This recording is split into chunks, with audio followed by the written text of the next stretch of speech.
Nurturing relationships, love and connections that last all year round. That's what's next on the podcast. Hi, everyone. It's Natalie. February is known as the month of love, right? Filled with chocolates and flowers and heartfelt words. But what about the rest of the year? How do we keep that spark alive? It's been a crazy few weeks. If you follow my social media, maybe you saw my posts about my little accident that turned out to not be so little after all. I slipped on the ice. And if you're watching on YouTube, maybe you see the sling that my arm is now in. I'm right-handed, so I'm having a lot of trouble doing everything with just one hand, my left hand, but I'm getting used to it and life goes on. But what this really leads me to is nurturing our relationships. I have relied heavily on relationships in the last week. And I want to get started with asking you first to subscribe to the podcast wherever you are listening. It means so much to me that you continue to follow and subscribe so you get alerts when new episodes come out. So let's dive into sustaining and enhancing our relationships. I have 8 tips for you today. Have you noticed the words on those cute Valentine's Day cookies? Kind of like the old-fashioned nostalgic candy hearts. I love you, be mine, sweet pea, be happy, love bug. I loved those when I was little. I think they're kind of gross right now, the candy hearts. But the other day, my husband and I were at the store and we saw some Valentine's Day cookies that looked like those candy hearts. And on the front of these cookies said, "I tolerate you." We laughed. We thought it was so funny. It is funny. But over the course of the last week, I keep thinking about that silly cookie that looked like a candy heart. It really made me think about what love really means. And true love involves embracing not just the good and the beautiful and all of that, but also the quirks, the imperfections, the bumps, the bruises, the broken arms, the mistakes. Building lasting relationships requires understanding and, yes, toleration. So that's tip number 1. I know it sounds funny. Tip number 1, be tolerant. It's so important. And this is interesting. According to a study published by the Journal of Personality and Social Psychology, couples who engage in challenging activities experience more positive feelings about their relationship. And I find that interesting because it's not all romance and flowers. Tip number 2, this one's good too. Shared experiences. It is the shared experiences, even the shared challenges, the moments that require us to adapt, engage fully, and support one another. It's those moments that build relationships. I kind of think of it like the child that accomplishes a really hard task and feels so proud of that really small task that they have confidence. We're kind of like that in our relationships. When we overcome the hardship, our relationship confidence is better, and thus we build bonds. We learn how to get over those stumbling blocks, how to work out issues, how to reflect, and how to see where our shortcomings are and how those relationships can then thrive. On to tip number 3. Expressing gratitude. This might sound really simple and self-explanatory, but do we really express gratitude in our relationships on a regular basis? It's so powerful. Expressing gratitude to your partner not only makes them feel validated and valued, but it strengthens your bond. A little thank you can go a long way. Verbally, written, Post-it notes, whatever it is, it does go a long way. Number 4, can we talk about communication for a minute? Clear, open communication. It really is the backbone of any strong relationship.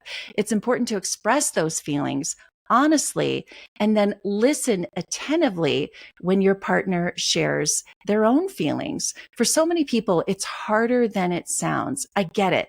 It's easier to move on, move past it. But guess what that leads to? Resentment and buried issues. Maybe don't communicate in the heat of the moment. And if you're in an argument saying, I need to communicate, and then it turns into everything else, the kitchen sink, as I like to call it. But do go back, even use these words in the spirit of communication. And because I value our relationship, I'd love to talk about something that's been bothering me. Okay, let's have a conversation about the importance of having a sense of humor. Tip number 5, having a sense of humor. I think this is a really big one. Life can indeed be tough. And in those challenging times, having someone to share a laugh with can make it a whole lot easier. Shared laughter has the incredible power to lighten the load and bring people closer together. It creates that sense of connection and camaraderie, making even the toughest moments a little bit more bearable.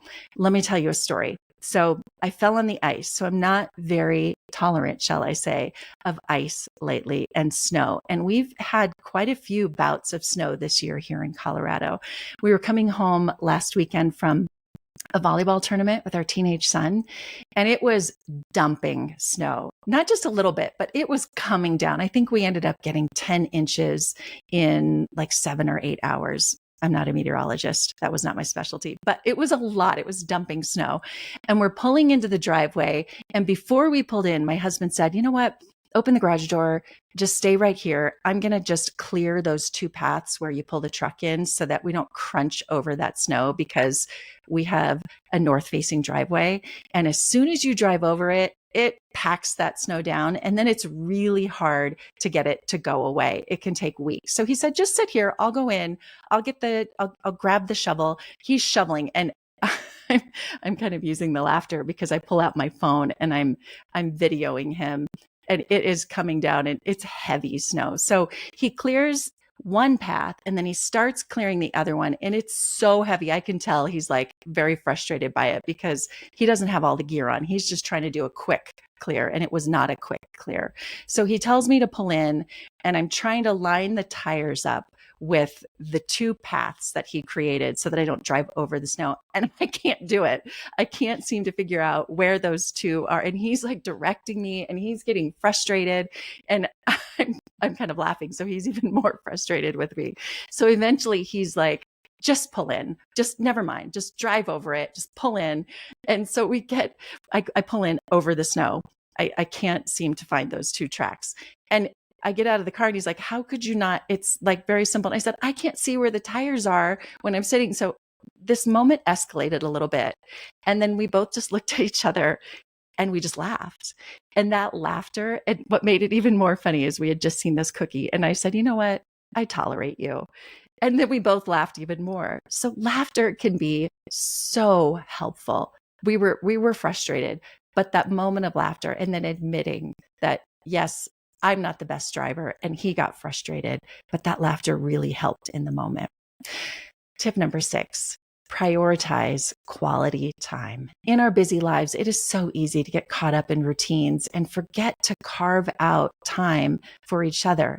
Make an effort to spend that quality time together. It could be date nights. It could be regular walks, even just a quiet few minutes of coffee in the morning.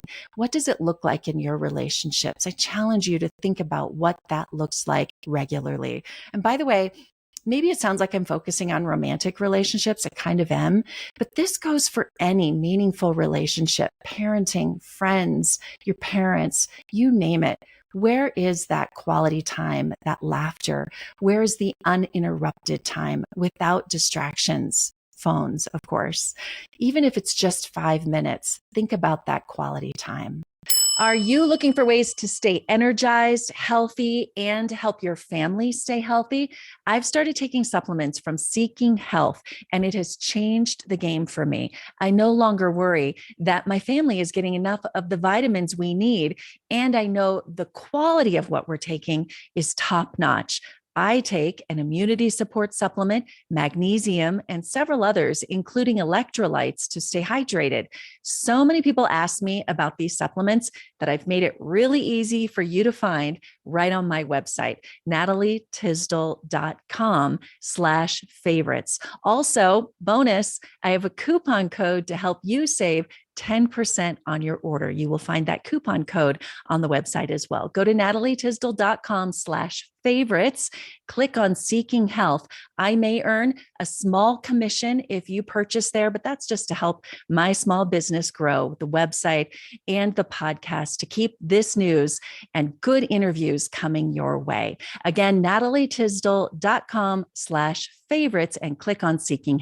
Next, my 7th tip is forgiveness. it is a universal truth that we make mistakes, all of us. The true measure lies in our ability to forgive, to learn from these experiences and forge ahead together.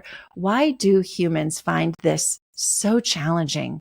It's worth noting that forgiveness, we know it is repeatedly emphasized in the Bible, not just a selfless act, but also one that's important for our own well-being and our peace of mind.